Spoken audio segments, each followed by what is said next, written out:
Hi guys, welcome to Amtha's kitchen. So இன்றைக்கி நம்ம அம்தாஸ் கிச்சனில் வாழைப்பூ வச்சு ஒரு டேஸ்டியான ஸ்நாக் எப்படி செய்யுதுன்னு பார்க்கலாமா. அதுக்கு மேலே என்ன பண்ணியிருக்கேன் அப்படின்னா, ஒரு மிக்ஸி ஜார் எடுத்திருக்கேன். அதில் 6 காஞ்ச மிளகா, 2 டேபிள் ஸ்பூன் சீரகம், ஒரு பட்டை, 3 கிராம்பு, அதே மாதிரி கடலைப்பருப்பு ஆல்ரெடி ஊற வச்சுருக்கேன். ஊற வச்ச கடலைப்பருப்பையும் போட்டு நல்லா அரைச்சிட்றேங்க.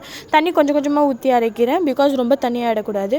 அப்புறமாட்டி அஜினோமோட்டோ போட்டு அதை நல்லா மிக்ஸ் பண்ணிடுறேங்க. மிக்ஸ் பண்ணிவிட்டு கருவேப்பில்லை, கொத்தமல்லியை குட்டி குட்டியாக நறுக்கி போட்டார். அதே மாதிரி வெங்காயம், 2 பச்சை மிளகாவையும் குட்டி குட்டியாக நறுக்கி போட்டார். நறுக்கி போட்டு எல்லாத்தையும் நல்லா மிக்ஸ் பண்ணிடுறாங்க. மிக்ஸ் பண்ணிவிட்டு கையில் இந்த மாதிரி நம்ம ரவுண்டு பிடிக்கிற மாதிரி வரணும். அதே மாதிரி இந்த சைடு என்ன பண்ணுறேன் அப்படின்னா கடாய் வச்சு அதில் எண்ணெய் ஊற்றிட்டு, எண்ணெய் நல்லா சூடானதுக்கப்புறமாட்டி நம்ம செஞ்சு வச்சுருக்க பேட்டரை நல்லா ரவுண்டாக தட்டி நல்லா வறுத்தெடுங்க. கோல்டன் ப்ரௌனில் வறுத்தெடுத்தால் நம்மளோட வாழைப்பூ வடை ரெடி. டேஸ்ட்டு வேறு லெவலில் இருக்குங்க. மறக்காமல் ட்ரை பண்ணி பாருங்கள். ப்ளஸ் ரொம்ப ஹெல்த்தி கூட.